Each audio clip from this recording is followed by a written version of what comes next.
یہ احمد علی ہیں جی، بیریا ٹاؤن کراچی سے۔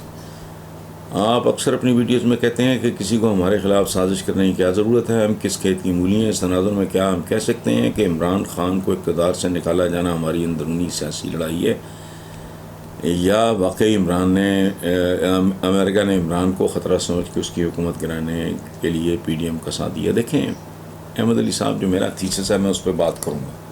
اوقات تو ہماری ہے کچھ نہیں، ان کے دیے ہوئے قرضوں پہ بھیک پہ، یا ان کے چمچوں کے دیے ہوئے قرضوں اور بھیک پہ، میں تفصیل میں نہیں جاتا، وہ تو ہمارا گزر بسر ہو رہا ہے۔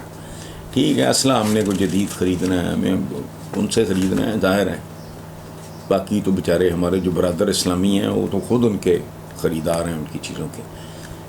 اصل مسئلہ یہ ہے کہ کوئی ایسا لیڈر ان کے بارے میں نہیں ہے جس میں ان کو یہ پوٹینشیل نظر آتا ہو کہ یہ کل ہمارے لیے تھریٹ بن سکتا ہے، یہ ملک کو وہاں تک لے جا سکتا ہے جہاں یہ ملک کشکول توڑ دے اور پھر ہماری آنکھوں میں آنکھیں ڈال کے برابری کی سطح پہ بات کر سکے۔ بات میں جو کہہ رہا ہوں وہی ہے، ہمارے خلاف سازش کسی نے کیا کر، ہمیں کوئی سازشی چاہیے؟ ہم 12 کروڑ سازشی کافی نہیں ہیں، اس میں جو اللہ کے کو نیک بندے ہوں گے وہ نکال دیں، وہ 1 کروڑ ہوں گے، باقی کون ہے؟ کم تولنے والے، جھوٹ بولنے والے، خوشامد کرنے والے، ڈنڈی مارنے والے، غیبت کرنے والے، حسد کرنے والے، اپنی پوسٹنگ ٹرانسفر کے لیے دمیں ہلانے والے، یہی ہے نا۔ تو ایسے ملک کو ظاہر کے خلاف سازش سوزش جو ہے، وہ تگڑا بندہ جو ہے نا ماڑے کے بارے میں اب جارا سازش کرے گا کوڈو کے خلاف، یہ نہیں ہے۔ ہاں، پوٹینشیل دیکھ کے امکانات نہیں وہ نظر انداز کرتے۔ بھٹو سے بھی ان کو کیا خطرہ تھا؟ بھٹو کا پاکستان بھی ان کی آنکھوں میں آنکھیں نہیں ڈال سکتا تھا، لیکن انہوں نے کہا کہ یہ ہے جنونی سا آدمی ہے، کوئی پتہ نہیں ہے ملک کو وہاں نہ پہنچا دے۔ دوسری ٹرم کیا، اس کو تو پہلے بھی نصیب نہیں ہوئی، اس سے پہلے اس کے مشیروں نے اعلان کروا دیا، الیکشن ہو گیا، تختہ دار تھا، کہانی ختم ہو گئی، بس اس سے زیادہ نہیں۔ دلدار احمد ہیں، سیٹلائٹ ٹاؤن سرگودا، جو کہتے ہیں شریف برادران کے قریبی ساتھی نے اعلان کیا ہے کہ سابقہ حکومت کی نااہلی کے نتیجے میں پیدا ہونے والے مسائل کا بوجھ اکیلے نون لیگ نہیں اٹھائے گی بلکہ تمام۔ تو کیا یہ ان کی ناکامی کا اعتراف نہیں؟ دلدار صاحب، یہ کیا ناکامی نکومی کا کوئی نہیں، یہ جو گزشتہ حکومت کی نااہلی میں کے نتیجے میں پیدا ہونے والے مسائل کا بوجھ اکیلے نہیں ہوا، تمہاری پیداوار ہیں یہ مسائل، تم ہی تو وہ لوگ ہو، اور تمہارے چند ایک ساتھی جو مستقل اقتدار میں رہے، اس کو تو ملے وہ 3-3.5 سال ملے، اس پہ کیا تم ملبہ ڈال سکتے؟ اس نے اگر ملبے میں اضافہ کیا ہے تو وہ بھی تمہارا ملبہ تھا، تمہارے لیے ہوئے قرضے تھے، تمہارا برباد کیا ہوا ملک اور ادارے تھے جس کی یہ قیمت تھی، وہ یہ اپنا ہی ملبہ ہے۔ اب قدرت نے جو عمران کی طرف سے ملبی آئی ہے نا چھوٹی سی، اس ملبی کو تمہارے سارے سابقہ ملبے میں ڈال کے تمہاری گردنوں کے منکوں پہ پھینک دیا ہے، اور اب یہ چیخ رہے ہیں، ان کو سمجھ نہیں آ رہی کدھر جائیں۔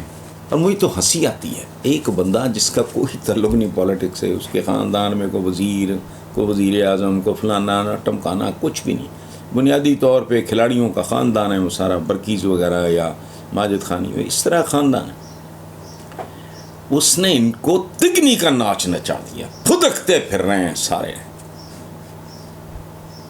پتہ نہیں کیا اس نے ان کو سنگایا ہے،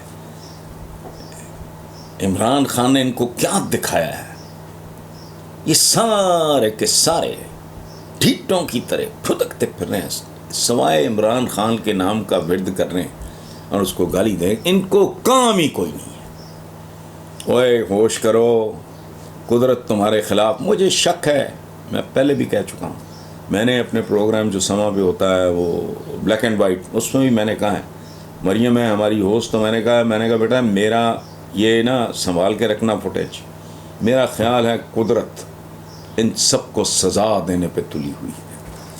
یار کوئی پاگل آدمی بھی ان حالات میں، جب اس کا 1.5 سال رہتا ہے الیکشن آنے والے، تم آ کے بیٹھ گئے ادھر چکر میں یا تو یہ خوف ہوگا کہ ہمارے مقدمات ہیں ان کے دھڑا دھڑا فیصلے اگر آنے شروع ہو گئے تو مارے جائیں گے، یا ان کو یہ خوف ہو سکتا ہے کہ عمران بالکل ہی if he can turn the tables تو پھر ہماری سیاسی قبریں تیار ہو جائیں گی، سیاسی موت مارے جائیں گے. مجھے نہیں پتا، لیکن اس سے بڑا پاگل پن ہو نہیں سکتا.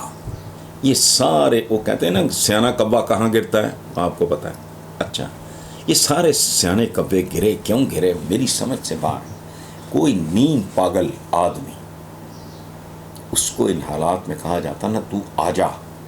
اب ہوائیاں اڑی ہوئی ہیں، پھدکتے پھر رہے ہیں، کوئی ادھر جا رہی ہے، کوئی ادھر آ رہی ہے، کوئی ادھر پھر رہا ہے، کوئی ادھر، کوئی اسٹیٹمنٹس دے رہے ہیں سوائے دن رات عمران کو برا بھلا کہنے کے، بددعائیں دینے کے. کام ہی کوئی نہیں ہے. اور اب بھی وہ کہ ایک محاورہ ہے کہ بلبل مر گئی لیکن اس کی لالی قائم رہی.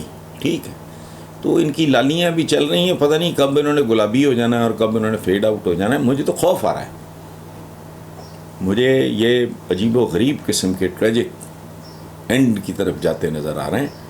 تو اس لیے یہ جو بات آپ نے کی نا کہ وہ ہم اکیلے بوجھ نہیں اٹھائیں، وہ ظاہر ہے بھی تم سب نے بیڑا گرک کیا ہے مل جل کے. یہی اپنا مولانا صاحب بھی ہوتے تھے، زرداری صاحب بھی ہوتے تھے، آپ لوگ بھی ہوتے تھے، باقی بھی جو ٹوٹے پجے ساتھ ہیں وہ سارے ہوتے تھے. تم لوگوں نے مل کے تو ملک یہاں تک پہنچایا ہے، تو ظاہر ہے مل کے ہی ذمہ داری اٹھانی ہے. وہ ٹھیک کہا اس بیچارے ہیں.